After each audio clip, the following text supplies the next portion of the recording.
Ethan Blake adjusted his tie for the third time in the staff bathroom mirror.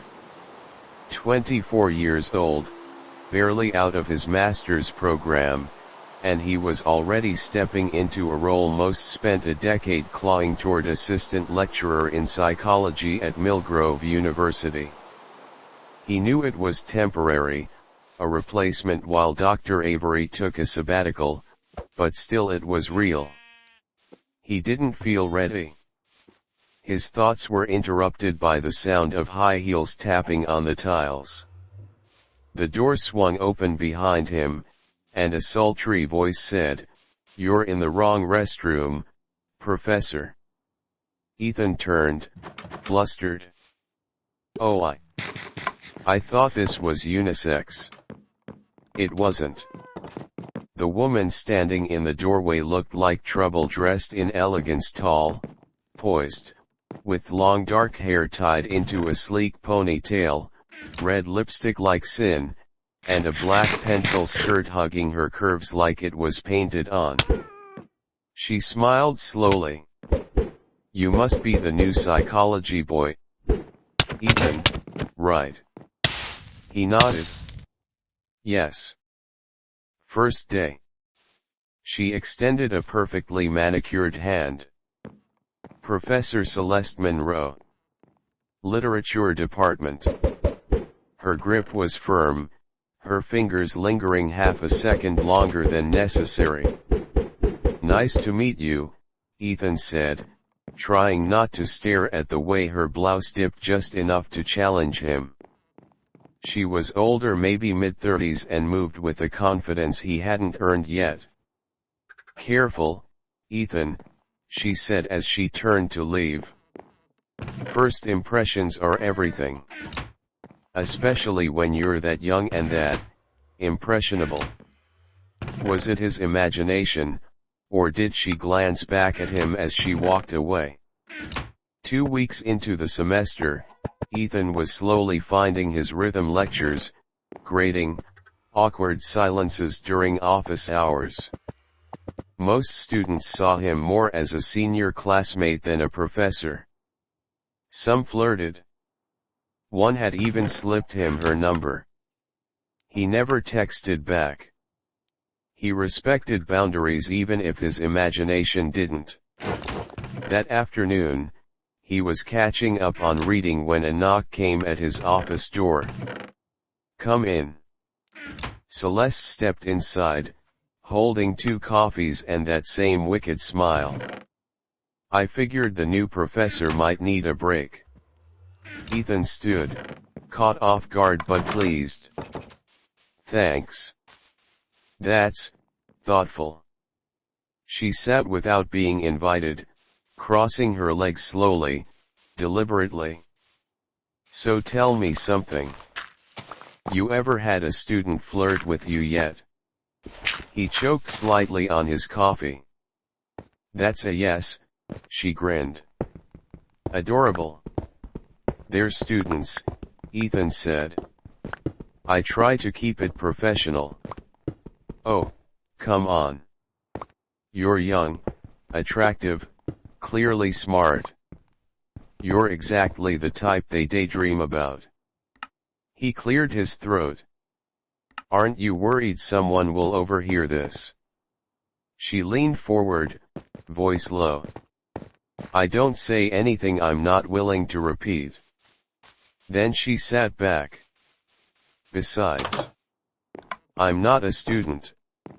He stared at her, unsure if this was a test or a trap or something else entirely.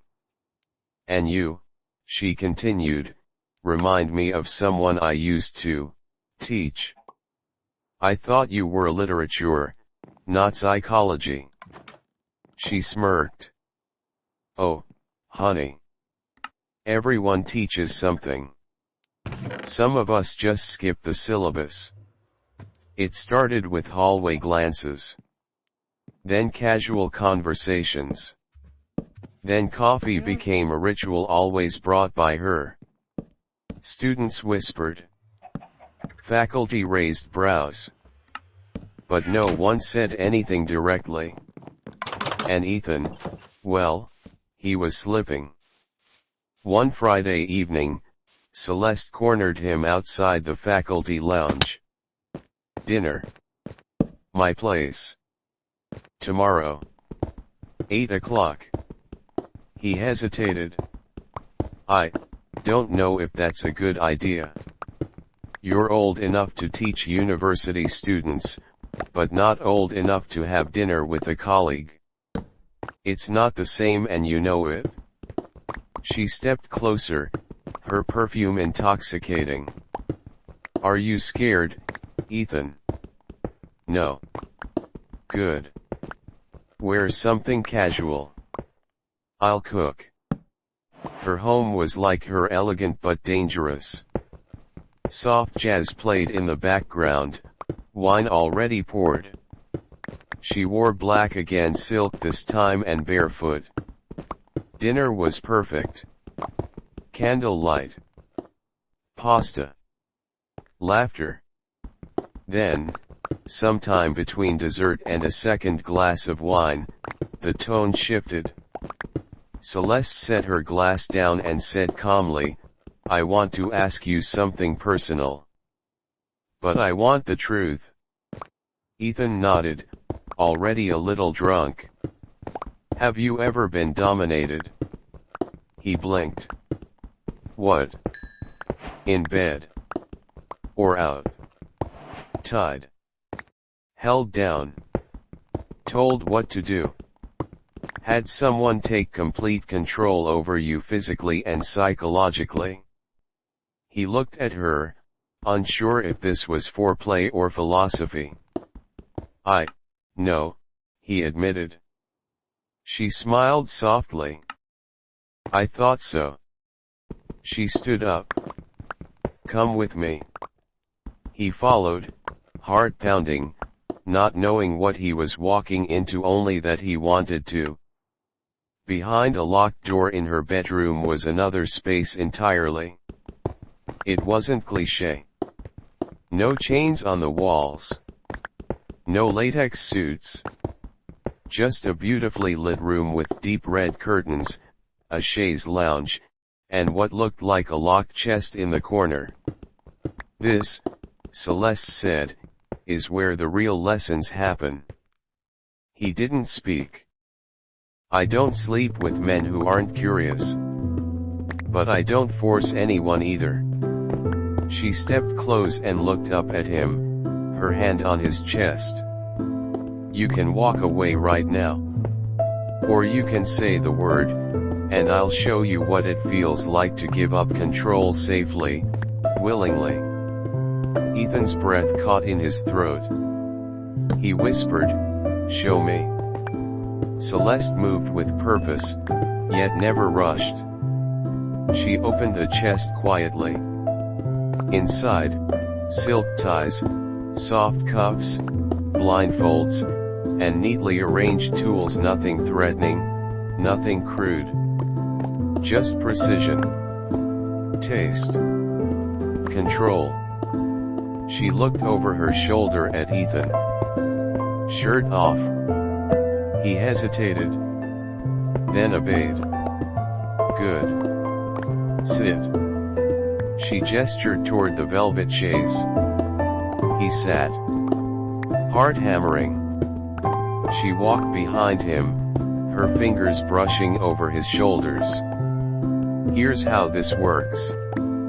I ask. You answer. Honestly. If you lie, I stop. If you hesitate too long, I take that as a no. Understood?" "Yes." "Color system: green, yellow, red." "Red stops everything. Always." "Understand?" "Yes." "Good." She tied one wrist loosely, then the other. Nothing painful. Just enough to hold him still. "You're not here to perform, Ethan. You're here to feel. And maybe, to learn how to not be in control for once." He swallowed hard, pulse racing. She leaned down, lips near his ear. I've had men twice your age beg to be where you are. Then she blindfolded him. The darkness amplified everything: her breath, her movements, the brush of fingertips across his chest, his stomach, the wine in his blood, the tension. Tell me something, she said softly. What do you fear most right now? That I'll mess this up. Celeste laughed gently. You already have. That's part of the fun. Monday came. Ethan was different. He walked with something between calm and chaos. His lectures were sharp, his eye contact stronger. But inside, he couldn't stop thinking about her voice, her touch, that blindfolded intimacy. And then just when he thought he'd compartmentalized, she walked into his classroom. Not Celeste. A student. Mid-20s, blonde, eyes like fire. Confident. She didn't sit in the back. She sat front and center, crossed her legs slowly, and stared at him like she already knew something. Like she'd read his secret. After class, she waited. I'm Sadie, she said. That was, honestly, the first time psych didn't bore me. Thanks. Glad it landed. She smiled. You've got a presence. Kind of unexpected for someone your age. He blinked. Do I know you from somewhere? No. But you're about to. She handed him a folded slip of paper and left. He opened it. You're kidding, Celeste said, swirling her wine. I'm not. She invited you to her place. Yes. And you're considering it? I didn't say that. Celeste leaned forward, amused but not jealous. Not quite. Oh, Ethan, you're starting to attract trouble. He raised an eyebrow. Like you. Worse, she smiled. Then silence fell between them. Until she asked. Would you want me there? He looked up. At dinner. Celeste set her glass down. At hers. With you. With her. Ethan was stunned. You're not serious. I'm very serious. But only if she says yes. And only if you want it. Why? Because control, she whispered, isn't always about saying no. Sometimes, it's choosing when to say yes. Friday night. Ethan stood outside the apartment building, holding a bottle of red wine and 1,000 questions. He rang the buzzer. Come in, Sadie's voice purred through the speaker. Her place was small but curated, walls filled with books, soft light from standing lamps, the smell of something spicy simmering in the air. She opened the door barefoot, wearing an oversized white shirt that just barely passed for clothing. You came, she smirked. I said I would. She took the wine, placed it on the table, and kissed him on the cheek too close to the lips to be innocent. Dinner was awkward. At first. Ethan talked about teaching, she talked about writing. Psychology and poetry collided like oil and fire. She was quick, witty, and bold. And she was testing him with every look, every question. Then she said, you seem distracted. I'm not. You are. It's her, isn't it? Ethan blinked. Who? Professor Monroe. I've seen how she looks at you. You think nobody notices, but girls like me, we're observant. He tried to play it off. She's just a colleague. Sadie stood, walked around a table, and sat on his lap without asking. You're lying, she whispered. I can smell her on you. He didn't stop her. She leaned in, lips brushing his ear. What does she do to you? He didn't answer. Sadie's nails ran lightly down his chest. Tie you up? Make you beg? Or does she let you be in charge? I don't think. Don't think, she whispered. Feel. And then, just like that, she got up. Come. He followed. In her bedroom, candles flickered. The bed was unmade, but intentional. On the dresser, a black scarf, a feather, a copy of Story of O. She stood facing him. You want to call her? What? You heard me. Why? Because I want to know what it's like to share a man like you. And I want her to watch. He froze. She added softly, or maybe she joins. Either way. I want to see what happens when control becomes a circle. He stared at her. And you think she'll say yes? Sadie smirked. She already did. Ethan turned slowly, and there, in the doorway, stood Celeste. Black coat. Red lips. No expression. Hello again, Professor, she said. Celeste stepped into the room and closed the door behind her. Her voice was cool. Sadie likes to play games. But unlike most of my former students, she actually knows the rules. Ethan's head was spinning. You knew each other before? Of course, Celeste said. You didn't think I'd let just anyone touch something I've started shaping, did you? Sadie sat on the bed and leaned back, eyes hungry. He's got potential. Celeste took off her coat slowly, revealing a black silk blouse and high-waisted trousers that fit like they were made for seduction. He does.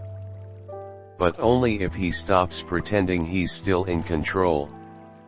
Ethan looked at both of them, two women, older, more experienced, completely in sync. He could leave. He could run. Or he could dive headfirst into the unknown. He took a step toward them. Then teach me. Celeste smiled. Sadie clapped once, like a delighted child. Celeste turned to Sadie. You lead tonight. I'll observe. Sadie purred, with pleasure. The room fell quiet. Ethan stood still, heart pounding like a war drum, watching as Sadie circled him slowly, like a predator studying its prey. Celeste leaned against the dresser, arms folded, her gaze sharp, half mentor, half voyeur. Sadie whispered behind him, take off your shirt. He did. Good boy. Celeste arched an eyebrow. He learns quickly. Sadie smiled, then stepped in front of him. Her fingers moved with confidence as she unbuttoned his pants, slow, deliberate, eyes locked with his. This isn't just about sex, she said softly. It's about surrender. And reaction. She stepped back and nodded toward Celeste. He's yours, Professor. Let's see how deep your influence goes. Celeste walked forward without hesitation, brushing past Sadie, standing inches from Ethan. "You trust me?" He nodded. She tilted her head. "Say it." "I trust you." "Then kneel." The command cut through him like lightning, thrilling, terrifying. He dropped to his knees. Sadie let out a slow exhale. "God, that's hot." Celeste ran her fingers through Ethan's hair. "You're not just obeying me, Ethan. You're choosing to. That's power, not mine, yours." Sadie approached from behind, wrapping a black scarf around Ethan's eyes. Darkness. Again. Familiar. Arousing. Then came touch, a feather trailing down his chest. Fingertips tracing his jaw. Breath on his neck. They circled him like dancers, alternating dominance and softness, one whispering praise, the other demanding more. "You don't always need to be the center," Sadie said. "Sometimes the most powerful man is the one on his knees." Celeste added, "And sometimes, the one being watched is the one with the control." Their voices blurred, like a melody. Then, silence. He felt lips on his neck, he didn't know whose. Hands on his shoulders. Fingernails on his back. Two bodies close, playing with his anticipation. Sadie asked, "What do you want, Ethan?" He breathed, "To be theirs." Celeste's voice was almost a purr. "Then earn it." Later, much later, the three of them lay tangled in soft sheets, breath slowing, skin still tingling. Sadie curled on one side of him, Celeste on the other. Nobody spoke at first. Then Sadie broke the silence. "I like him." Celeste smiled. "Told you." Ethan turned his head slightly. "Was this a test?" "Everything is a test," Celeste said. "But not every test has to end in grades. Some end in connection." Sadie reached over him, finger tracing Celeste's collarbone.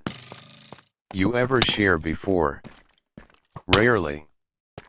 But he's different." Ethan exhaled. "What now?" Celeste looked at him, seriously. "Now. We find out if this was a one-time experiment, or the start of something more complicated." The following days were strange.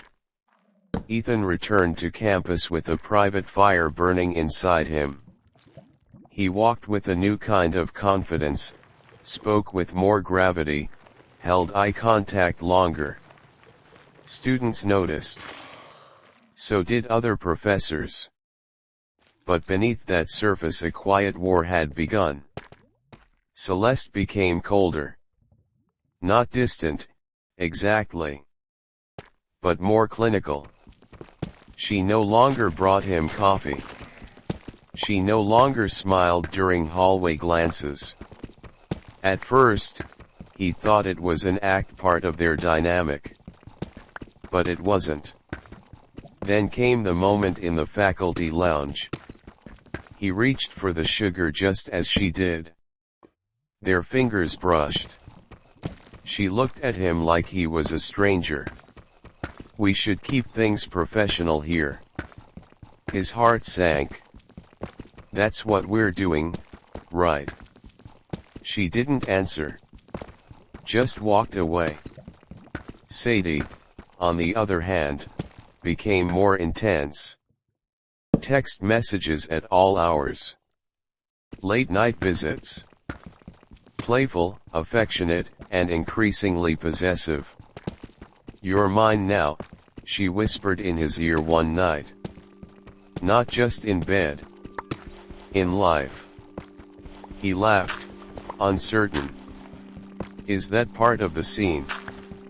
She straddled him. It is if I say it is. He should have been wary. But something about the way she touched him, how she fed his ego while still taking control, it was addicting.